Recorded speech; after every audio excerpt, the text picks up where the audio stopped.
ਮਨੁੱਖੀ ਅੱਖ ਅਤੇ ਰੰਗ ਬਿਰੰਗਾ ਸੰਸਾਰ। ਆਓ ਬੱਚਿਓ, ਇਹ ਪਾਠ ਪੜ੍ਹਨ ਤੋਂ ਪਹਿਲਾਂ ਆਪਾਂ ਆਪਣੇ ਪਿਛਲੇ ਗਿਆਨ ਦੀ ਜਾਂਚ ਕਰ ਲਈਏ। ਪ੍ਰਕਾਸ਼ ਦਾ ਸਰਲ ਰੇਖਾਵਾਂ ਵਿੱਚ ਚੱਲਣਾ, ਪ੍ਰਕਾਸ਼ ਦਾ ਪਰਾਵਰਤਨ, ਪ੍ਰਕਾਸ਼ ਦਾ ਅਪਵਰਤਨ, ਗੋਲਾਕਾਰ ਦਰਪਣ ਦੁਆਰਾ ਪ੍ਰਤੀਬਿੰਬ ਦਾ ਬਣਨਾ, ਗੋਲਾਕਾਰ ਲੈਂਸ ਦੁਆਰਾ ਪ੍ਰਤੀਬਿੰਬ ਦਾ ਬਣਨਾ, ਪ੍ਰਤੀਬਿੰਬ ਬਣਨ ਦੌਰਾਨ ਕੁਝ ਜ਼ਰੂਰੀ ਗੱਲਾਂ ਦਾ ਧਿਆਨ ਰੱਖਣਾ। ਸਿੱਖਣ ਦਾ ਉਦੇਸ਼। ਨੰਬਰ 1, ਮਨੁੱਖੀ ਅੱਖ ਬਾਰੇ ਜਾਣਕਾਰੀ। ਨੰਬਰ 2, ਅਨੁਕੂਲਨ ਦੀ ਸ਼ਕਤੀ ਕੀ ਹੈ। ਨੰਬਰ 3, ਦ੍ਰਿਸ਼ਟੀ ਦੋਸ਼ਾਂ ਦਾ ਜਾਣਨਾ ਅਤੇ ਉਹਨਾਂ ਨੂੰ ਦੂਰ ਕਰਨਾ। ਨੰਬਰ 4, ਪ੍ਰਿਜ਼ਮ ਦੁਆਰਾ ਅਪਵਰਤਨ ਨੂੰ ਸਮਝਣਾ। ਨੰਬਰ 5, ਕੱਚ ਦੇ ਪ੍ਰਿਜ਼ਮ ਦੁਆਰਾ ਚਿੱਟੇ ਪ੍ਰਕਾਸ਼ ਦਾ ਵਿਖੇਪਨ। ਨੰਬਰ 6, ਵਾਯੂਮੰਡਲੀ ਅਪਵਰਤਨ ਅਤੇ ਪ੍ਰਕਾਸ਼ ਦਾ ਖਿੰਡਣਾ। ਅਸੀਂ ਜਾਣਦੇ ਹਾਂ ਕਿ ਲੈਂਸ ਇੱਕ ਪ੍ਰਕਾਸ਼ੀ ਯੰਤਰ ਹੈ ਜਿਹੜਾ ਪ੍ਰਕਾਸ਼ ਨੂੰ ਆਪਣੇ ਵਿੱਚੋਂ ਅਲੱਗ-ਅਲੱਗ ਤਰੀਕਿਆਂ ਨਾਲ ਲੰਘਣ ਦਿੰਦਾ ਹੈ, ਭਾਵ ਅਪਵਰਤਨ ਕਰਦਾ ਹੈ। ਸਾਡੀ ਅੱਖ ਵੀ ਬਹੁਤ ਹੀ ਕੀਮਤੀ ਅਤੇ ਸੰਵੇਦਨਸ਼ੀਲ ਗਿਆਨ ਇੰਦਰੀ ਹੈ ਜੋ ਸਾਨੂੰ ਸਾਡਾ ਆਲਾ ਦੁਆਲਾ ਵੇਖਣ ਦੇ ਯੋਗ ਬਣਾਉਂਦੀ ਹੈ। ਆਓ ਆਪਾਂ ਵੇਖੀਏ ਕਿ ਇਹ ਸਭ ਕਿਸ ਤਰ੍ਹਾਂ ਸੰਭਵ ਹੁੰਦਾ ਹੈ। ਬੱਚਿਓ, ਸਭ ਤੋਂ ਪਹਿਲਾਂ ਮਨੁੱਖੀ ਅੱਖ ਦਾ ਜਿਹੜਾ ਹਿੱਸਾ ਆਂਦਾ ਹੈ ਉਹਨੂੰ ਆਪਾਂ ਕਾਰਨੀਆ ਕਹਿੰਦੇ ਹਾਂ। ਕਾਰਨੀਆ ਮਨੁੱਖੀ ਅੱਖ ਦਾ ਸਭ ਤੋਂ ਅਗਲਾ ਭਾਗ ਹੁੰਦਾ ਹੈ ਜੋ ਕਿ ਅੱਖ ਦੇ ਅੰਦਰ ਆ ਰਹੇ ਪ੍ਰਕਾਸ਼ ਨੂੰ ਫੋਕਸ ਕਰਦਾ ਹੈ ਅਤੇ ਪ੍ਰਕਾਸ਼ ਇਸ ਪਤਲੀ ਜਿਹੀ ਝਿੱਲੀ ਵਿੱਚੋਂ ਹੋ ਕੇ ਅੱਖ ਵਿੱਚ ਪ੍ਰਵੇਸ਼ ਕਰ ਜਾਂਦਾ ਹੈ। ਕਾਰਨੀਆ ਤੋਂ ਬਾਅਦ ਬੱਚਿਓ ਆਇਰਿਸ ਹੁੰਦਾ ਹੈ। ਇਸ ਹਿੱਸੇ ਨੂੰ ਆਪਾਂ ਆਇਰਿਸ ਕਹਿੰਦੇ ਹਾਂ। ਕਾਰਨੀਆ ਦੇ ਪਿੱਛੇ ਇੱਕ ਛੋਟੀ ਜਿਹੀ ਰਚਨਾ ਹੁੰਦੀ ਹੈ ਜਿਸ ਨੂੰ ਆਇਰਿਸ ਕਹਿੰਦੇ ਹਨ। ਇਹ ਰਚਨਾ ਇੱਕ ਗਹਿਰੇ ਰੰਗ ਦੀ ਪੇਸ਼ੀਦਾਰ ਜਾਂ ਗਹਿਰੇ ਰੰਗ ਦਾ ਇੱਕ ਪੇਸ਼ੀਦਾਰ ਡਾਇਫਰਾਮ ਹੁੰਦਾ ਹੈ ਜਿਸ ਦੇ ਮੱਧ ਵਿੱਚ ਇੱਕ ਖਾਲੀ ਥਾਂ ਹੁੰਦੀ ਹੈ। ਇਸ ਖਾਲੀ ਥਾਂ ਨੂੰ ਬੱਚਿਓ ਆਪਾਂ ਪੁਤਲੀ ਕਹਿੰਦੇ ਹਾਂ। ਹੁਣ ਪੁਤਲੀ ਕੀ ਕਰਦੀ ਹੈ? ਪੁਤਲੀ ਅੱਖ ਵਿੱਚ ਪ੍ਰਵੇਸ਼ ਕਰਨ ਵਾਲੇ ਪ੍ਰਕਾਸ਼ ਦੀ ਮਾਤਰਾ ਨੂੰ ਨਿਯੰਤਰਿਤ ਕਰਦੀ ਹੈ। ਇਹ ਕਾਲੇ ਰੰਗ ਦੀ ਹੁੰਦੀ ਹੈ ਕਿਉਂਕਿ ਇਸ ਉੱਪਰ ਪੈਨ ਉਪਰੰਤ ਪ੍ਰਕਾਸ਼ ਪਰਾਵਰਤਿਤ ਨਹੀਂ ਹੁੰਦਾ। ਪੁਤਲੀ ਇਹ ਨਿਰਧਾਰਿਤ ਕਰਦੀ ਹੈ ਕਿ ਅੱਖ ਦੇ ਵਿੱਚ ਕਿੰਨਾ ਪ੍ਰਕਾਸ਼ ਜਾਵੇਗਾ। ਸੋ ਪੁਤਲੀ ਦੇ ਆਕਾਰ ਨੂੰ ਆਇਰਿਸ ਨਿਯੰਤਰਿਤ ਕਰਦਾ ਹੈ। ਪੁਤਲੀ ਦੇ ਪਿੱਛੇ ਇੱਕ ਪਾਰਦਰਸ਼ੀ ਟ੍ਰਾਂਸਪੇਰੈਂਟ ਅਤੇ ਬਿਨਾਂ ਰੰਗ ਤੋਂ ਇੱਕ ਉੱਤਲ ਲੈਂਸ ਹੁੰਦਾ ਹੈ। ਬੱਚਿਓ, ਇਹ ਉਹੀ ਉੱਤਲ ਲੈਂਸ ਹੈ ਸਾਡੀ ਅੱਖ ਦਾ ਜਿਹਦੇ ਨਾਲ ਅਸੀਂ ਵੱਖ-ਵੱਖ ਚੀਜ਼ਾਂ ਵੇਖਣ ਦੇ ਸਮਰੱਥ ਹੁੰਦੇ ਹਾਂ। ਇਹ ਸਾਡੇ ਇਸ ਲੈਂਸ ਨੂੰ ਸਾਡੇ ਸਿਲਰੀ ਪੇਸ਼ੀਆਂ ਨੇ ਜਾਂ ਸਿਲਰੀ ਮਸਲਸ ਨੇ ਪਕੜਿਆ ਹੁੰਦਾ ਹੈ।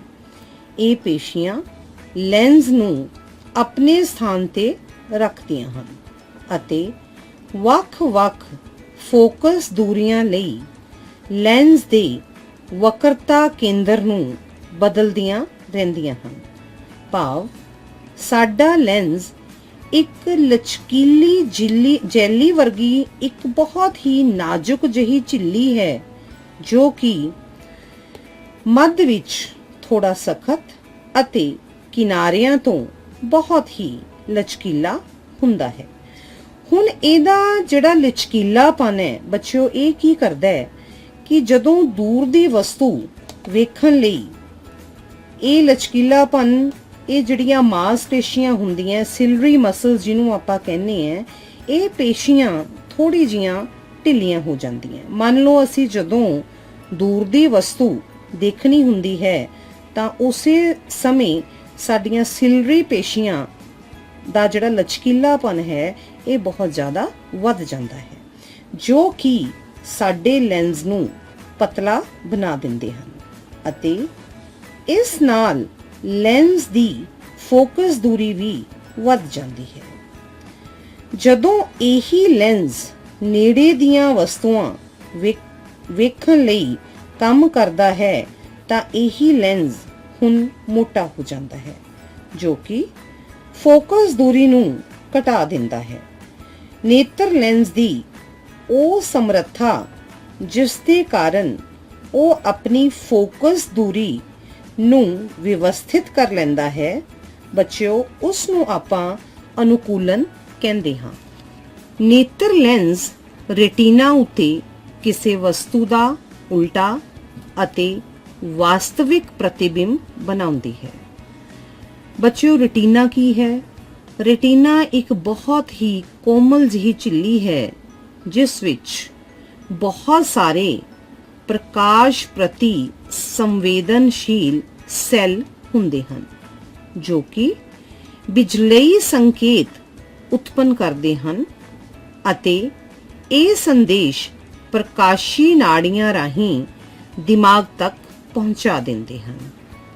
ਹੁਣ ਦਿਮਾਗ ਕੀ ਕਰਦਾ ਹੈ?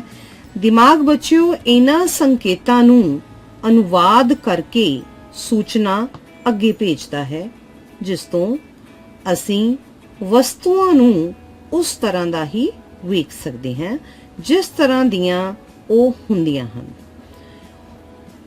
ਉਹ ਨਿਊਨਤਮ ਦੂਰੀ ਜਿਸ ਉੱਤੇ ਰੱਖੀ ਕੋਈ ਵਸਤੂ ਬਿਨਾਂ ਕਿਸੇ ਤਣਾਅ ਦੇ ਵਧੇਰੇ ਸਪਸ਼ਟ ਰੂਪ ਵਿੱਚ ਵੇਖੀ ਜਾ ਸਕਦੀ ਹੈ, ਉਸ ਨੂੰ ਸਪਸ਼ਟ ਦ੍ਰਿਸ਼ਟੀ ਦੀ ਨਿਊਨਤਮ ਦੂਰੀ ਕਹਿੰਦੇ ਹਨ, ਜਿਸ ਨੂੰ ਅਸੀਂ ਅੱਖ ਦਾ ਨਿਕਟ ਬਿੰਦੂ ਵੀ ਕਹਿ ਦਿੰਦੇ ਹਾਂ, ਜੋ ਕਿ 25 ਸੈਂਟੀਮੀਟਰ ਦੇ ਬਰਾਬਰ ਹੁੰਦਾ ਹੈ।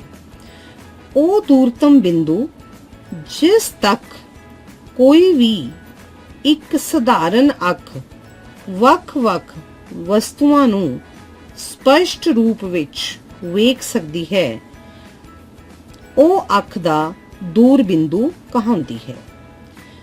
ਸੋ ਬੱਚਿਓ, ਹੁਣ 25 ਸੈਂਟੀਮੀਟਰ ਤੋਂ ਅਨੰਤ ਦੂਰੀ ਤੱਕ ਰੱਖੀਆਂ ਸਾਰੀਆਂ ਵਸਤੂਆਂ ਨੂੰ ਅਸੀਂ, ਸਾਡੀ ਜਿਹੜੀ ਅੱਖ ਹੈ, ਇਹ ਸਪਸ਼ਟ ਵੇਖ ਸਕਦੀ ਹੈ। ਸੋ ਕਦੇ-ਕਦੇ ਕੀ ਹੁੰਦਾ ਹੈ ਕਿ ਅੱਖਾਂ ਆਪਣੀਆਂ ਹੌਲੇ-ਹੌਲੇ ਆਪਣੀ ਅਨੁਕੂਲਨ ਸਮਰੱਥਾ ਖੋ ਸਕਦੀਆਂ ਹਨ। ਇਹ ਅਪਵਰਤਨ ਦੋਸ਼ਾਂ ਦੇ ਕਾਰਨ ਨਜ਼ਰ ਧੁੰਦਲੀ ਹੋ ਜਾਂਦੀ ਹੈ। ਕਦੇ-ਕਦੇ ਅੱਖਾਂ ਹੌਲੇ-ਹੌਲੇ ਉਮਰ ਦੇ ਨਾਲ ਆਪਣੀ ਅਨੁਕੂਲਨ ਸਮਰੱਥਾ ਖੋ ਸਕਦੀਆਂ ਹਨ। ਅਜਿਹੀਆਂ ਸਥਿਤੀਆਂ ਵਿੱਚ ਵਿਅਕਤੀ ਵਸਤੂਆਂ ਨੂੰ ਆਰਾਮਦਾਇਕ ਢੰਗ ਨਾਲ ਅਤੇ ਸਪਸ਼ਟ ਨਹੀਂ ਵੇਖ ਸਕਦਾ। ਅੱਖਾਂ ਵਿੱਚ ਅਪਵਰਤਨ ਦੋਸ਼ਾਂ ਕਾਰਨ ਨਜ਼ਰ ਧੁੰਦਲੀ ਹੋ ਸਕਦੀ ਹੈ। ਪ੍ਰਮੁੱਖ ਰੂਪ ਵਿੱਚ ਦ੍ਰਿਸ਼ਟੀ ਵਿੱਚ 3 ਤਰ੍ਹਾਂ ਦੇ ਆਮ ਅਪਵਰਤਨ ਦੋਸ਼ ਹੋ ਸਕਦੇ ਹਨ। ਇਹ ਦੋਸ਼ ਹਨ ਦੂਰ ਦ੍ਰਿਸ਼ਟੀ ਦੋਸ਼, ਜਿਹਨੂੰ ਆਪਾਂ ਹਾਈਪਰਮੈਟ੍ਰੋਪੀਆ ਕਹਿ ਦਿੰਦੇ ਹਾਂ, ਨਿਕਟ ਦ੍ਰਿਸ਼ਟੀ ਦੋਸ਼ ਮਤਲਬ ਮਾਇਓਪੀਆ, ਜਾਂ ਜਰਾ ਦੂਰ ਦ੍ਰਿਸ਼ਟਤਾ। ਆਓ ਬੱਚਿਓ, ਪਹਿਲਾਂ ਆਪਾਂ ਦੂਰ ਦ੍ਰਿਸ਼ਟੀ ਦੋਸ਼ ਸਮਝਦੇ ਹਾਂ। ਦੂਰ ਦ੍ਰਿਸ਼ਟੀ ਦੋਸ਼ ਨੂੰ ਦੂਰ ਦ੍ਰਿਸ਼ਟਤਾ ਵੀ ਕਹਿੰਦੇ ਹਨ। ਦੂਰ ਦ੍ਰਿਸ਼ਟਤਾ ਤੋਂ ਭਾਵ ਹੈ ਕਿ ਦੂਰ ਦੀਆਂ ਵਸਤੂਆਂ ਨੂੰ ਤਾਂ ਚੰਗੀ ਤਰ੍ਹਾਂ ਵੇਖ ਸਕਣਾ, ਪਰ ਨੇੜੇ ਦੀਆਂ ਵਸਤੂਆਂ ਨੂੰ ਵੇਖਣ ਦੇ ਵਿੱਚ ਦਿੱਕਤ ਦਾ ਆਉਣਾ। ਦੂਰ ਦ੍ਰਿਸ਼ਟੀ ਦੋਸ਼ ਵਾਲਾ ਵਿਅਕਤੀ ਦੂਰ ਦੀਆਂ ਵਸਤੂਆਂ ਨੂੰ ਤਾਂ ਸਪਸ਼ਟ ਵੇਖ ਸਕਦਾ ਹੈ, ਪਰੰਤੂ ਨੇੜੇ ਰੱਖੀਆਂ ਵਸਤੂਆਂ ਨੂੰ ਸਪਸ਼ਟ ਨਹੀਂ ਵੇਖ ਸਕਦਾ। ਅਜਿਹੇ ਦੋਸ਼-ਯੁਕਤ ਵਿਅਕਤੀ ਦਾ ਨਿਕਟ ਬਿੰਦੂ ਸਧਾਰਨ ਨਿਕਟ ਬਿੰਦੂ ਭਾਵ 25 ਸੈਂਟੀਮੀਟਰ ਤੋਂ ਥੋੜਾ ਦੂਰ ਹਟ ਜਾਂਦਾ ਹੈ। ਅਜਿਹੇ ਵਿਅਕਤੀ ਨੂੰ ਸਪਸ਼ਟ ਪੜ੍ਹਨ ਵਾਸਤੇ ਪੜ੍ਹੀ ਜਾਣ ਵਾਲੀ ਸਮੱਗਰੀ ਨੂੰ ਅੱਖ ਤੋਂ 25 ਸੈਂਟੀਮੀਟਰ ਤੋਂ ਜ਼ਿਆਦਾ ਦੂਰੀ ਉੱਤੇ ਰੱਖਣਾ ਪੈ ਸਕਦਾ ਹੈ। ਇਸ ਦਾ ਕਾਰਨ ਇਹ ਹੈ ਕਿ ਨੇੜੇ ਰੱਖੀ ਵਸਤੂ ਤੋਂ ਆਉਣ ਵਾਲੀਆਂ ਪ੍ਰਕਾਸ਼ ਕਿਰਨਾਂ ਰੈਟੀਨਾ ਦੇ ਪਿੱਛੇ ਫੋਕਸ ਹੁੰਦੀਆਂ ਹਨ। ਜਿਵੇਂ ਕਿ ਤੁਸੀਂ ਚਿੱਤਰ ਵਿੱਚ ਵੇਖ ਵੀ ਸਕਦੇ ਹੋ ਬੱਚਿਓ, ਜਿਹੜਾ ਆਪਣਾ ਫੋਕਸ ਬਿੰਦੂ ਹੈ ਇਹ ਰੈਟੀਨਾ ਤੇ ਨਾ ਹੋ ਕੇ ਰੈਟੀਨਾ ਤੋਂ ਪਿੱਛੇ ਬਣ ਰਿਹਾ ਹੈ। ਇਸ ਦੋਸ਼ ਦੇ ਉਤਪੰਨ ਹੋਣ ਦੇ ਵੀ ਕਾਰਨ ਹਨ। ਹੋ ਸਕਦਾ ਹੈ ਕਿ ਨੇਤਰ ਲੈਂਸ ਦੀ ਫੋਕਸ ਦੂਰੀ ਵੱਧ ਗਈ ਹੋਵੇ ਜਾਂ ਡੇਲੇ ਦਾ ਛੋਟਾ ਹੋ ਜਾਣਾ ਵੀ ਹੋ ਸਕਦਾ ਹੈ। ਇਹਨਾਂ ਦੋਨਾਂ ਵਿੱਚੋਂ ਕੋਈ ਵੀ ਡਿਫੈਕਟ ਜਾਂ ਦੋਸ਼ ਤੁਹਾਨੂੰ ਦੂਰ ਦ੍ਰਿਸ਼ਟੀ ਦੋਸ਼ ਦੇ ਨਾਮ ਨਾਲ ਉਹਦਾ ਸਾਹਮਣਾ ਕਰਨਾ ਪੈ ਸਕਦਾ ਹੈ। ਇਸ ਦੋਸ਼ ਨੂੰ ਸਹੀ ਸਮਰੱਥਾ ਦੇ ਉੱਤਰ ਲੈਂਸ ਦਾ ਉਪਯੋਗ ਕਰਕੇ ਠੀਕ ਕੀਤਾ ਜਾ ਸਕਦਾ ਹੈ। ਉੱਤਰ ਲੈਂਸ ਵਾਲੇ ਚਸ਼ਮੇ ਰੈਟੀਨਾ ਉੱਤੇ ਵਸਤੂ ਦਾ ਪ੍ਰਤੀਬਿੰਬ ਫੋਕਸ ਕਰਨ ਲਈ ਲੋੜੀਂਦੀ ਸਮਰੱਥਾ ਪ੍ਰਦਾਨ ਕਰਦੇ ਹਨ। ਉਸ ਤੋਂ ਬਾਅਦ ਦੂਸਰਾ ਦੋਸ਼ ਹੈ ਨਿਕਟ ਦ੍ਰਿਸ਼ਟੀ ਦੋਸ਼। ਨਿਕਟ ਦ੍ਰਿਸ਼ਟੀ ਦੋਸ਼ ਨੂੰ ਨਿਕਟ ਦ੍ਰਿਸ਼ਟਤਾ ਵੀ ਕਹਿੰਦੇ ਹਨ। ਨਿਕਟ ਦ੍ਰਿਸ਼ਟੀ ਦੋਸ਼ ਵਾਲਾ ਕੋਈ ਵਿਅਕਤੀ ਨੇੜੇ ਰੱਖੀਆਂ ਵਸਤੂਆਂ ਨੂੰ ਤਾਂ ਸਪਸ਼ਟ ਵੇਖ ਸਕਦਾ ਹੈ, ਪਰ ਦੂਰ ਰੱਖੀਆਂ ਵਸਤੂਆਂ ਨੂੰ ਉਹ ਸਪਸ਼ਟਤਾ ਨਾਲ ਨਹੀਂ ਵੇਖ ਸਕਦਾ। ਅਜਿਹੇ ਦੋਸ਼ਯੁਕਤ ਵਿਅਕਤੀ ਦਾ ਦੂਰਬਿੰਦੂ ਅਨੰਤ ਉੱਤੇ ਨਾ ਹੋ ਕੇ ਨੇਤਰ ਦੇ ਥੋੜਾ ਨੇੜੇ ਆ ਜਾਂਦਾ ਹੈ।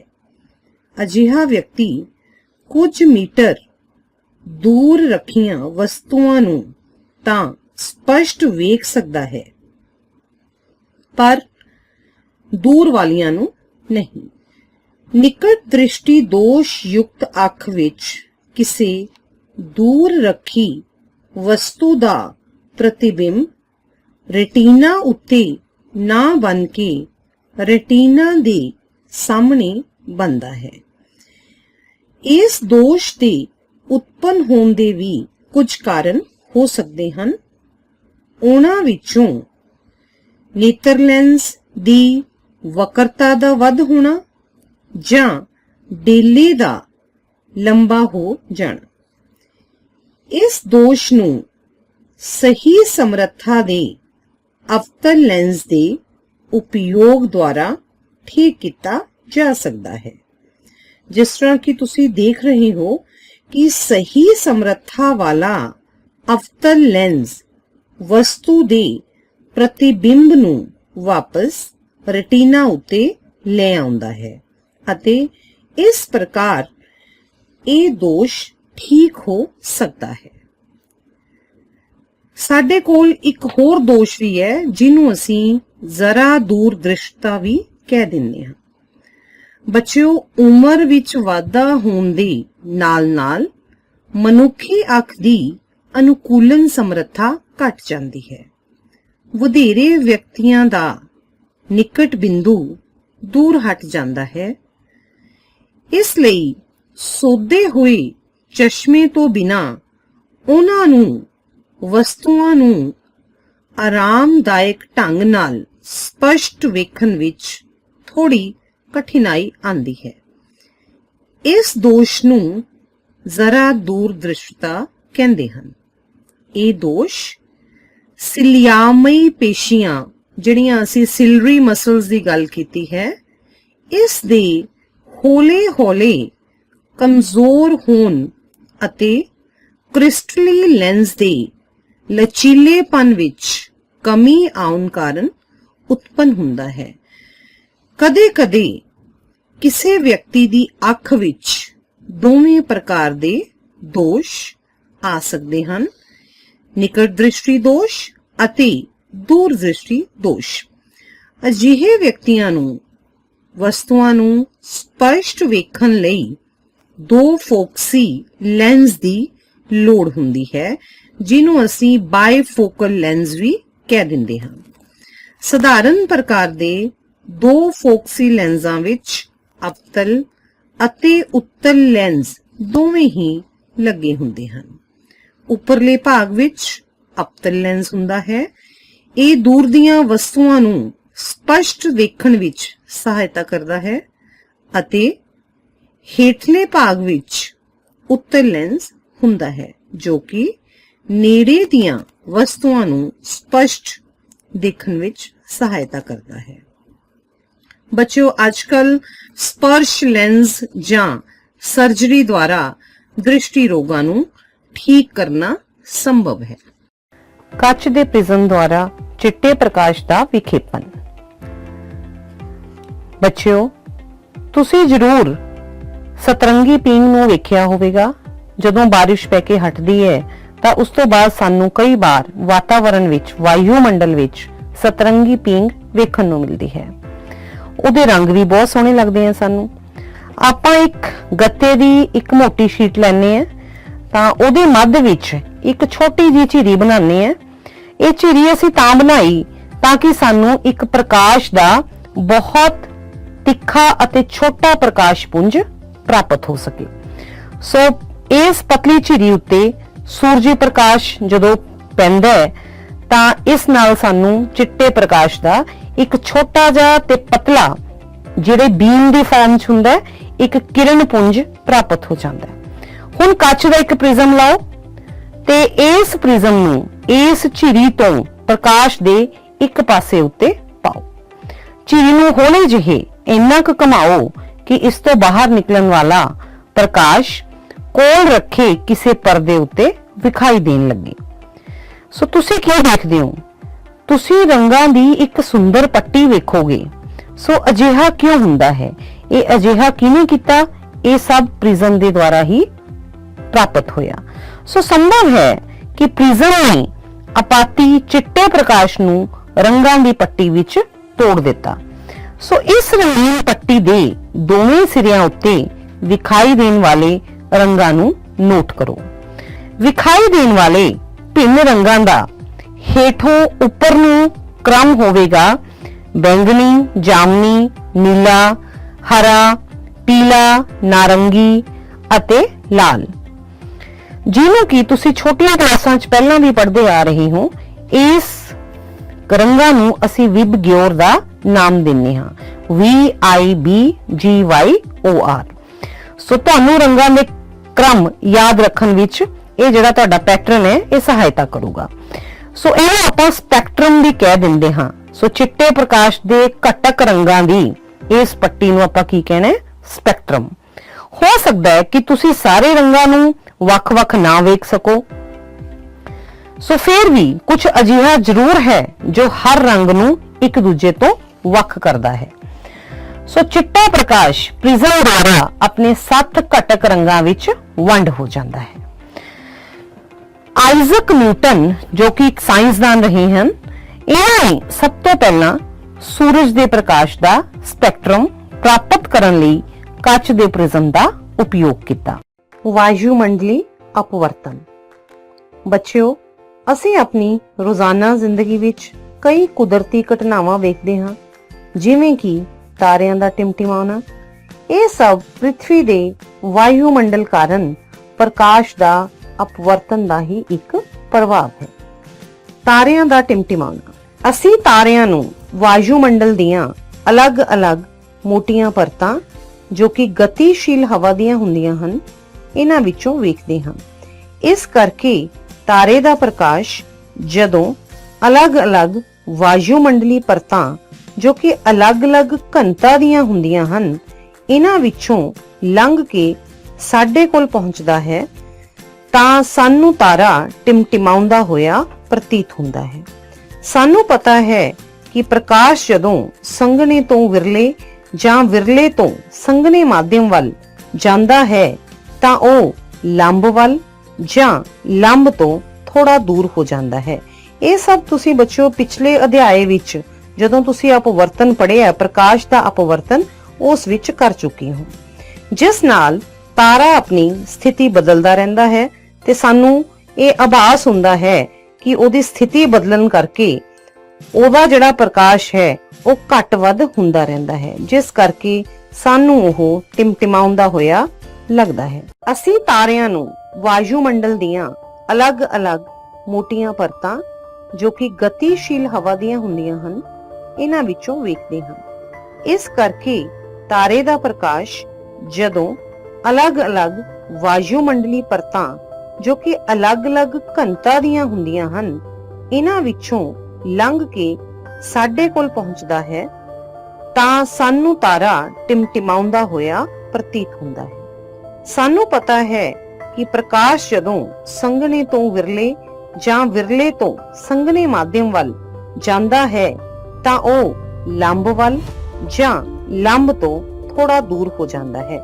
ਇਹ ਸਭ ਤੁਸੀਂ ਬੱਚਿਓ ਪਿਛਲੇ ਅਧਿਆਏ ਵਿੱਚ ਜਦੋਂ ਤੁਸੀਂ ਅਪਵਰਤਨ ਪੜ੍ਹਿਆ, ਪ੍ਰਕਾਸ਼ ਦਾ ਅਪਵਰਤਨ, ਉਸ ਵਿੱਚ ਕਰ ਚੁੱਕੇ ਹੋ, ਜਿਸ ਨਾਲ ਤਾਰਾ ਆਪਣੀ ਸਥਿਤੀ ਬਦਲਦਾ ਰਹਿੰਦਾ ਹੈ ਤੇ ਸਾਨੂੰ ਇਹ ਆਭਾਸ ਹੁੰਦਾ ਹੈ ਕਿ ਉਹਦੀ ਸਥਿਤੀ ਬਦਲਣ ਕਰਕੇ ਉਹਦਾ ਜਿਹੜਾ ਪ੍ਰਕਾਸ਼ ਹੈ ਉਹ ਘੱਟ ਵੱਧ ਹੁੰਦਾ ਰਹਿੰਦਾ ਹੈ, ਜਿਸ ਕਰਕੇ ਸਾਨੂੰ ਉਹ ਟਿਮਟਿਮਾਉਂਦਾ ਹੋਇਆ ਲੱਗਦਾ ਹੈ। ਸੂਰਜ ਦਾ ਪਹਿਲਾਂ ਚੜ੍ਹਨਾ ਅਤੇ ਮਗਰੋਂ ਛਿਪਣਾ। ਬੱਚਿਓ, ਵਾਯੂਮੰਡਲੀ ਅਪਵਰਤਨ ਕਾਰਨ ਸੂਰਜ ਸਾਨੂੰ ਆਪਣੀ ਅਸਲ ਭਾਵ ਵਾਸਤਵਿਕ ਜਗ੍ਹਾ ਤੇ ਵਿਖਾਈ ਨਹੀਂ ਦਿੰਦਾ ਜਦੋਂ ਤੱਕ ਇਹ ਬਿਲਕੁਲ ਸਾਡੇ ਸਿਰ ਉੱਪਰ ਨਹੀਂ ਆਉਂਦਾ। ਜਦੋਂ ਹੀ ਸੂਰਜੀ ਪ੍ਰਕਾਸ਼ੀ ਕਿਰਨ ਵਾਯੂਮੰਡਲ ਵਿੱਚ ਬਿੰਦੂ B ਤੇ ਦਾਖਲ ਹੁੰਦੀ ਹੈ ਤਾਂ ਇਹ ਨਿਰੰਤਰ ਧਰਤੀ ਦੇ ਵਿਆਸ ਵੱਲ ਮੁੜਦੀ ਹੈ ਅਤੇ ਸਾਡੇ ਤੱਕ ਬਿੰਦੂ O ਉੱਪਰ ਪਹੁੰਚਦੀ ਹੈ। ਇਸ ਤਰ੍ਹਾਂ ਇਹ ਪ੍ਰਕਾਸ਼ ਦੀ ਕਿਰਨ ਸਾਨੂੰ BO ਤੋਂ ਆਉਣ ਦੀ ਬਜਾਏ ਬਿੰਦੂ AO ਤੋਂ ਆਉਂਦੀ ਹੋਈ ਪ੍ਰਤੀਤ ਹੁੰਦੀ ਹੈ। ਇਸ ਪ੍ਰਕਾਰ ਸੂਰਜ ਸਾਨੂੰ ਆਪਣੀ ਅਸਲ ਜਗ੍ਹਾ ਤੇ ਨਹੀਂ ਸਗੋਂ ਇੱਕ ਆਭਾਸੀ ਜਗ੍ਹਾ ਤੋਂ ਚੜ੍ਹਦਾ ਹੋਇਆ ਪ੍ਰਤੀਤ ਹੁੰਦਾ ਹੈ, ਜਦੋਂ ਕਿ ਸੂਰਜ ਨੂੰ ਅਸਲ ਵਿੱਚ ਆਪਣੀ ਇਸ ਆਭਾਸੀ ਜਗ੍ਹਾ ਤੇ ਪਹੁੰਚਣ ਨੂੰ 2 ਮਿੰਟ ਦਾ ਸਮਾਂ ਲੱਗਦਾ ਹੈ, ਪਰ ਸਾਨੂੰ 2 ਮਿੰਟ ਪਹਿਲਾਂ ਹੀ ਇਹ ਨਜ਼ਰ ਆਣਾ ਸ਼ੁਰੂ ਹੋ ਜਾਂਦਾ ਹੈ। ਤੁਹਾਨੂੰ ਪਤਾ ਹੈ ਕਿ ਸੂਰਜ ਅਸਲ ਵਿੱਚ ਚੜ੍ਹਨ ਤੋਂ 2 ਮਿੰਟ ਪਹਿਲਾਂ ਵਿਖਾਈ ਦੇਣ ਲੱਗਦਾ ਹੈ ਅਤੇ ਅਸਲ ਵਿੱਚ ਸੂਰਜ ਡੁੱਬਣ ਤੋਂ ਲਗਭਗ 2 ਮਿੰਟ ਪਿੱਛੋਂ ਤੱਕ ਵੀ ਵਿਖਾਈ ਦਿੰਦਾ ਰਹਿੰਦਾ ਹੈ। ਭਾਵ ਦਿਨ ਦੀ ਲੰਬਾਈ 4 ਮਿੰਟ ਲੰਬੀ ਹੋ ਜਾਂਦੀ ਹੈ। ਇਹ ਸਭ ਵਾਯੂਮੰਡਲੀ ਅਪਵਰਤਨ ਦੇ ਕਾਰਨ ਹੀ ਹੁੰਦਾ ਹੈ। ਪ੍ਰਕਾਸ਼ ਦਾ ਖਿੰਡਣਾ ਕੀ ਹੁੰਦਾ ਹੈ? ਆਪਣੀ ਰੋਜ਼ਾਨਾ ਜ਼ਿੰਦਗੀ ਦੇ ਵਿੱਚ ਸਾਨੂੰ ਕੁਝ ਬਹੁਤ ਹੀ ਹੈਰਾਨ ਕਰਨ ਵਾਲੀਆਂ ਘਟਨਾਵਾਂ ਵੇਖਣ ਨੂੰ ਮਿਲਦੀਆਂ ਹਨ, ਜਿਵੇਂ ਕਿ ਆਕਾਸ਼ ਦਾ ਰੰਗ ਨੀਲਾ ਕਿਉਂ ਹੈ, ਡੂੰਘੇ ਸਮੁੰਦਰੀ ਪਾਣੀ ਦਾ ਰੰਗ ਕਿਹੋ ਜਿਹਾ ਹੈ, ਸੂਰਜ ਚੜ੍ਹਨ ਅਤੇ ਛਿਪਣ ਦੇ ਸਮੇਂ ਸੂਰਜ ਸਾਨੂੰ ਲਾਲ ਕਿਉਂ ਨਜ਼ਰ ਆਉਂਦਾ ਹੈ। ਇਹਨਾਂ ਦਾ ਕੀ ਕਾਰਨ ਹੈ? ਇਸ ਨੂੰ ਜਾਣਨ ਲਈ ਆਓ ਆਪਾਂ ਪ੍ਰਕਾਸ਼ ਦੇ ਖਿੰਡਣ ਨੂੰ ਸਮਝੀਏ। ਥੋੜੀ ਜਿਹੀ ਕੋਸ਼ਿਸ਼ ਕਰਦੇ ਹਾਂ ਕਿ ਪ੍ਰਕਾਸ਼ ਦਾ ਖਿੰਡਣਾ ਕੀ ਹੁੰਦਾ ਹੈ। ਪ੍ਰਿਥਵੀ ਦਾ ਵਾਯੂਮੰਡਲ ਬੱਚਿਓ ਬੜੇ ਛੋਟੇ-ਛੋਟੇ ਸੂਖਮ ਕਣਾਂ ਦਾ ਇੱਕ ਵਿਜਾਤੀ ਮਿਸ਼ਰਣ ਹੈ। ਜਦੋਂ ਸੂਰਜ ਦੀਆਂ ਕਿਰਨਾਂ ਇਸ ਮਿਸ਼ਰਣ ਉੱਪਰ ਪੈਂਦੀਆਂ ਹਨ, ਭਾਵ ਇਹਨਾਂ ਸੂਖਮ ਕਣਾਂ ਉੱਪਰ, ਜਿਨ੍ਹਾਂ ਨੂੰ ਅਸੀਂ ਪਰਮਾਣੂ ਕਹਿ ਦਿੰਦੇ ਹਾਂ, ਇਹਨਾਂ ਪਰਮਾਣੂਆਂ ਉੱਪਰ ਇਹ ਪ੍ਰਕਾਸ਼ ਦੀ ਕੋਈ ਕਿਰਨ ਪੈਂਦੀ ਹੈ ਤਾਂ ਇਸ ਨਾਲ ਉਸ ਪਰਮਾਣੂ ਵਿਚਲੇ ਇਲੈਕਟ੍ਰੋਨ ਕੰਪਨ ਅਵਸਥਾ ਵਿੱਚ ਆ ਜਾਂਦੇ ਹਨ। ਸੋ ਇਹ ਜਦੋਂ ਇਲੈਕਟ੍ਰੋਨ ਕੰਪਨ ਅਵਸਥਾ ਵਿੱਚ ਆਏ ਤਾਂ ਇਹ ਕੰਪਿਤ ਇਲੈਕਟ੍ਰੋਨ ਪ੍ਰਕਾਸ਼ ਨੂੰ ਸਾਰੀਆਂ ਦਿਸ਼ਾਵਾਂ ਵਿੱਚ ਵਿਸਰਿਤ ਕਰ ਦਿੰਦੇ ਹਨ, ਭਾਵ ਖਿਲਾਰ ਦਿੰਦੇ ਹਨ, ਜਿਸ ਨਾਲ ਪ੍ਰਕਾਸ਼ ਅਲੱਗ-ਅਲੱਗ ਦਿਸ਼ਾਵਾਂ ਵਿੱਚ ਖਿੰਡ ਜਾਂਦਾ ਹੈ, ਜਿਸ ਨੂੰ ਅਸੀਂ ਪ੍ਰਕਾਸ਼ ਦਾ ਖਿੰਡਣਾ ਆਖਦੇ ਹਾਂ। ਜਦੋਂ ਸੂਰਜੀ ਪ੍ਰਕਾਸ਼ ਵਾਯੂਮੰਡਲ ਵਿੱਚੋਂ ਲੰਘਦਾ ਹੈ ਤਾਂ ਇਹ ਵਾਯੂਮੰਡਲ ਦੇ ਸੂਖਮ ਕਣਾਂ ਦੁਆਰਾ ਵਾਯੂਮੰਡਲ ਵਿੱਚ ਖਿੰਡ ਜਾਂਦਾ ਹੈ। ਸੋ ਜਿਸ ਨੂੰ ਅਸੀਂ ਪ੍ਰਕਾਸ਼ ਦਾ ਖਿੰਡਣਾ ਕਹਿੰਦੇ ਹਾਂ। ਟਿੰਡਲ ਪ੍ਰਭਾਵ ਕੀ ਹੈ? ਜੌਨ ਟਿੰਡਲ ਨਾਮ ਦੇ ਵਿਗਿਆਨੀ ਨੇ ਅਸਮਾਨੀ ਰੰਗ ਬਾਰੇ 1859 ਈਸਵੀ ਵਿੱਚ ਸਾਨੂੰ ਵਿਸਥਾਰ ਨਾਲ ਦੱਸਿਆ। ਉਹਨਾਂ ਨੇ ਦੱਸਿਆ ਕਿ ਅਸਮਾਨ ਵਿੱਚ ਨੀਲਾ ਰੰਗ ਲਾਲ ਰੰਗ ਦੇ ਮੁਕਾਬਲੇ ਜ਼ਿਆਦਾ ਖਿੰਡਦਾ ਹੈ, ਕਿਉਂਕਿ ਨੀਲੇ ਰੰਗ ਦੀ ਤਰੰਗ ਲੰਬਾਈ ਲਾਲ ਰੰਗ ਦੇ ਮੁਕਾਬਲੇ ਘੱਟ ਹੁੰਦੀ ਹੈ। ਹੁਣ ਬੱਚਿਓ, ਕਿਸ ਰੰਗ ਦਾ ਪ੍ਰਕਾਸ਼ ਵਾਯੂਮੰਡਲ ਵਿੱਚ ਖਿੰਡਦਾ ਹੈ, ਇਹ ਕਿਸ ਗੱਲ ਤੇ ਨਿਰਭਰ ਕਰਦਾ ਹੈ? ਇਹ ਵਾਯੂਮੰਡਲੀ ਕਣਾਂ ਦੇ ਆਕਾਰ ਉੱਪਰ ਨਿਰਭਰ ਕਰਦਾ ਹੈ। ਕਿਸੇ ਸੰਘਣੇ ਜੰਗਲ ਦੀ ਛਤਰੀ ਵਿੱਚੋਂ ਸੂਰਜ ਦਾ ਪ੍ਰਕਾਸ਼ ਲੰਘਦਾ ਹੈ ਤਾਂ ਟਿੰਡਲ ਪ੍ਰਭਾਵ ਬੜੇ ਆਸਾਨੀ ਨਾਲ ਵੇਖਿਆ ਜਾ ਸਕਦਾ ਹੈ। ਸੋ ਸਾਨੂੰ ਪਤਾ ਹੈ ਕਿ ਪ੍ਰਿਥਵੀ ਦਾ ਵਾਯੂਮੰਡਲ ਸੂਖਮ ਕਣਾਂ ਦਾ ਬਣਿਆ ਹੋਇਆ ਹੈ। ਇਹਨਾਂ ਕਣਾਂ ਵਿੱਚ ਧੂਆਂ, ਪਾਣੀ ਦੀਆਂ ਸੂਖਮ ਬੂੰਦਾਂ, ਧੂੜ ਦੇ ਲਟਕਦੇ ਕਣ ਅਤੇ ਹਵਾ ਦੇ ਅਣੂ ਸ਼ਾਮਿਲ ਹਨ। ਜਦੋਂ ਕੋਈ ਪ੍ਰਕਾਸ਼ ਕਿਰਨ ਪੁੰਜ ਅਜਿਹੇ ਬਰੀਕ ਕਣਾਂ ਨਾਲ ਟਕਰਾਉਂਦਾ ਹੈ ਤਾਂ ਉਸ ਕਿਰਨ ਪੁੰਜ ਦਾ ਮਾਰਗ ਵਿਖਾਈ ਦੇਣ ਲੱਗਦਾ ਹੈ। ਇਹਨਾਂ ਕਣਾਂ ਤੋਂ ਵਿਸਰਿਤ ਪ੍ਰਕਾਸ਼ ਪਰਾਵਰਤਿਤ ਹੋ ਕੇ ਸਾਡੇ ਕੋਲ ਪਹੁੰਚਦਾ ਹੈ। ਕੋਲਾਇਡੀ ਕਣਾਂ ਦੁਆਰਾ ਪ੍ਰਕਾਸ਼ ਦੇ ਖਿੰਡਣ ਦੀ ਘਟਨਾ ਨੂੰ ਵੀ ਟਿੰਡਲ ਪ੍ਰਭਾਵ ਕਿਹਾ ਜਾ ਸਕਦਾ ਹੈ। ਆਓ ਬੱਚਿਓ, ਆਪਾਂ ਇਹ ਜਾਣੀਏ ਕਿ ਸਾਫ਼ ਆਕਾਸ਼ ਦਾ ਰੰਗ ਨੀਲਾ ਕਿਉਂ ਹੈ। ਵਾਯੂਮੰਡਲ ਵਿੱਚ ਹਵਾ ਦੇ ਕਣ ਅਤੇ ਹੋਰ ਕਣਾਂ ਦਾ ਸਾਈਜ਼ ਜਿਸ ਦੇ ਪ੍ਰਕਾਸ਼ ਦੀ ਤਰੰਗ ਲੰਬਾਈ ਤੋਂ ਘੱਟ ਹੈ। ਇਹ ਲਾਲ ਰੰਗ ਵੱਲ ਦੇ ਵੱਧ ਤਰੰਗ ਲੰਬਾਈ ਵਾਲੇ ਪ੍ਰਕਾਸ਼ ਦੇ ਟਾਕਰੇ ਵਿੱਚ ਨੀਲੇ ਰੰਗ ਵਾਲੇ ਦੇ ਘੱਟ ਤਰੰਗ ਲੰਬਾਈ ਦੇ ਪ੍ਰਕਾਸ਼ ਨੂੰ ਖਿੰਡਾਉਣ ਵਿੱਚ ਵਧੇਰੇ ਪ੍ਰਭਾਵੀ ਹੈ। ਸੋ ਲਾਲ ਰੰਗ ਦੇ ਪ੍ਰਕਾਸ਼ ਦੀ ਤਰੰਗ ਲੰਬਾਈ ਨੀਲੇ ਰੰਗ ਦੇ ਪ੍ਰਕਾਸ਼ ਦੀ ਤਰੰਗ ਲੰਬਾਈ ਲਗਭਗ 1.8 ਗੁਣਾ ਵੱਧ ਹੈ।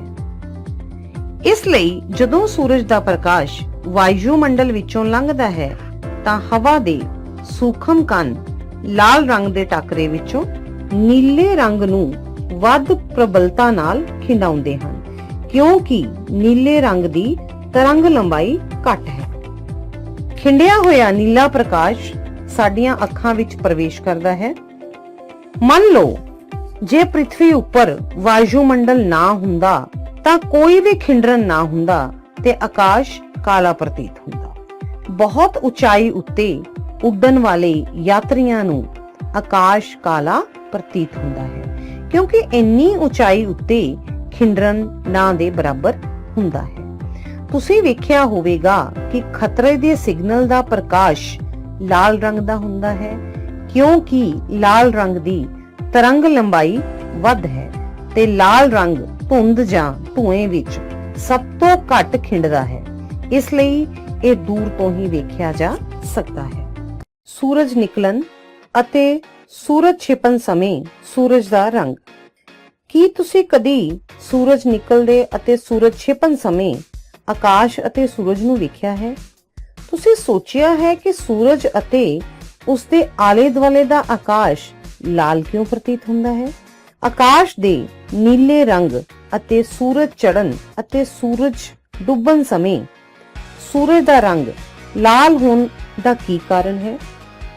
ਖਿਤਿਜ ਦੇ ਲਾਗੇ ਸਥਿਤ ਸੂਰਜ ਤੋਂ ਆਉਣ ਵਾਲਾ ਪ੍ਰਕਾਸ਼ ਸਾਡੀਆਂ ਅੱਖਾਂ ਤੱਕ ਪਹੁੰਚਣ ਤੋਂ ਪਹਿਲਾਂ ਪ੍ਰਿਥਵੀ ਦੇ ਵਾਯੂਮੰਡਲ ਵਿੱਚ ਹਵਾ ਦੀਆਂ ਮੋਟੀਆਂ-ਮੋਟੀਆਂ ਪਰਤਾਂ ਵਿੱਚੋਂ ਹੋ ਕੇ ਲੰਘਦਾ ਹੈ। ਜਦੋਂ ਸੂਰਜ ਸਿਰ ਉੱਤੇ ਹੁੰਦਾ ਹੈ ਤਾਂ ਸੂਰਜ ਤੋਂ ਆਉਣ ਵਾਲਾ ਪ੍ਰਕਾਸ਼ ਸਾਪੇਖਕ ਤੌਰ ਤੇ ਘੱਟ ਦੂਰੀ ਤੇ ਚੱਲਦਾ ਹੈ। ਦੁਪਹਿਰ ਦੇ ਸਮੇਂ ਸੂਰਜ ਸਫੈਦ ਪ੍ਰਤੀਤ ਹੁੰਦਾ ਹੈ, ਕਿਉਂਕਿ ਨੀਲੇ ਅਤੇ ਬੈਂਗਨੀ ਰੰਗਾਂ ਦਾ ਬਹੁਤ ਥੋੜਾ ਭਾਗ ਹੀ ਖਿੰਡਦਾ ਹੈ। ਖਿਤਿਜ ਦੇ ਲਾਗੇ ਨੀਲੇ ਅਤੇ ਘੱਟ ਤਰੰਗ ਲੰਬਾਈਆਂ ਦੇ ਪ੍ਰਕਾਸ਼ ਦਾ ਬਹੁਤਾ ਭਾਗ ਕਣਾਂ ਦੁਆਰਾ ਖਿੰਡ ਜਾਂਦਾ ਹੈ। ਇਸ ਕਰਕੇ ਸਾਡੀਆਂ ਅੱਖਾਂ ਤੱਕ ਪਹੁੰਚਣ ਵਾਲਾ ਪ੍ਰਕਾਸ਼ ਜ਼ਿਆਦਾ ਤਰੰਗ ਲੰਬਾਈਆਂ ਦਾ ਹੁੰਦਾ ਹੈ। ਇਸ ਨਾਲ ਸੂਰਜ ਨਿਕਲਣ ਅਤੇ ਸੂਰਜ ਡੁੱਬਣ ਸਮੇਂ ਸੂਰਜ ਸਾਨੂੰ ਲਾਲ ਪ੍ਰਤੀਤ ਹੁੰਦਾ ਹੈ।